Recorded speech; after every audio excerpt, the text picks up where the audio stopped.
అల్లూరి జిల్లా పాడేరు మండలం చింతల వీధిలో జరిగిన వృద్ధుడి సజీవ దహనం కేసు నిందితులను పోలీసులు అరెస్టు చేశారు. రామన్న నుంచి సోమన్న డబ్బులు అప్పుగా తీసుకున్నాడు. డబ్బులు తిరిగి ఇవ్వకపోవడంతో ఈ విషయమై తరచూ వీరికి వివాదం తలెత్తింది. రామన్న ఇంటికి వెళ్లిన సోమన్న దంపతులు వృద్ధుడిపై దాడి చేసి అతని ఇంటికి నిప్పంటించారు. ఈ ఘటనలో వృద్ధుడు సజీవ దహనమయ్యాడు. రామన్న చనిపోయాడని నిర్ధారించుకున్న తర్వాత నిందితులు పరారయ్యారు. కొండల్లో ఉన్న నిందితులను డ్రోన్ల సహాయంతో కనిపెట్టి అదుపులోకి తీసుకున్నట్లు పోలీసులు వెల్లడించారు. 23rd మధ్యాహ్నం 3 గంటలకు ఒక మర్డర్ కేసు జరిగింది.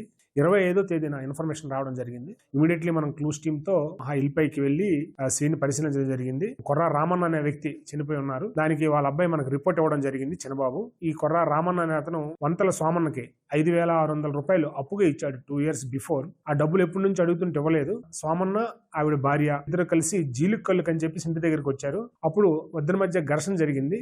ఘర్షణ జరిగేటప్పుడు వంతల సోమన్న అతని భార్య వీళ్ళిద్దరిని చంపిస్తే మనకు డబ్బులు ఇవ్వాల్సిన అవసరం ఉండదనే ఉద్దేశంతో ముందు చిన్నబాబుని తన చేతిలో ఉన్న కత్తితో సోమన్న ఆ తలపైన కొట్టాడు. అప్పుడు అతను భయపడి అక్కడి నుంచి పారిపోయాడు. మళ్ళీ కత్తిపిడితో రామన్న తలపై కొట్టి రామన్నని ఇంట్లో పెట్టి గడి పెట్టి అది పూరిపాక దాని ప్లాస్టిక్ పాలిథిన్ కవర్ ఉంది, దానికి నిప్పు పెట్టారు. అక్కడికక్కడే పూర్తిగా కాలిపోయి చనిపోయాడు. వాళ్ళు పరారులో ఉంటే మనం 3 రోజులు వాళ్ళు కంటిన్యూగా ఫారెస్ట్ లో ఉన్నారు. డీప్ ఫారెస్ట్ లో అరెస్ట్ చేయడం జరిగింది. అరెస్ట్ చేసి జ్యుడిషియల్ రిమాండ్ కి పంపిస్తాను.